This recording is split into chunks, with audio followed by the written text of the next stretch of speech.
So here's a simple drill you can use to improve the consistency of your forehand volley. First, if you have a broom handle, I've got a tube here, it's really important to think of lining up your wrists to your target. So let's say I'm going to try to hit those cones in the back right corner. Well, if I have this tube on my wrist, I'm going to point the tube at those cones.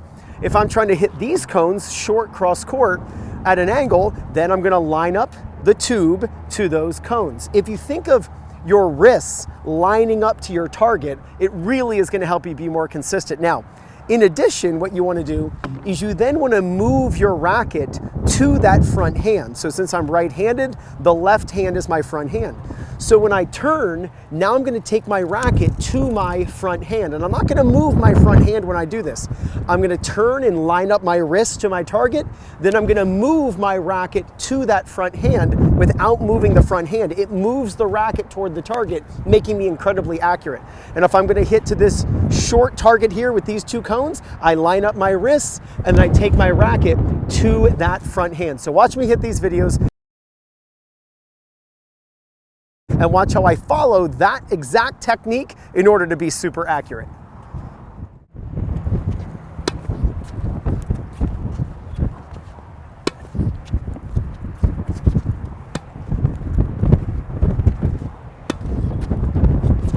So both hands go over to the right, and I take my racket to my front hand.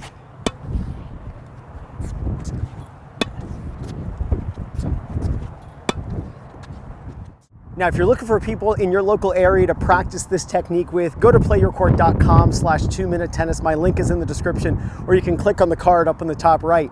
And find people in your local area to compete against, practice with, or maybe find a coach who can help you with your technique and this exact idea, who's close to you. Take a tube, take a broom handle, take something that you can lay on your wrists. And if you're trying to hit the ball to the right corner, line up the tube to the right corner. If you're trying to hit the ball to the left, line up the tube to the left. And then you won't move that front hand, or the feeling will be that you won't move that front hand. And you just take your racket to the front hand. You use this technique, there is no doubt you're going to gain confidence, win more matches, and play much better tennis. This is Ryan Reedy from 2minutetennis.net. You got this.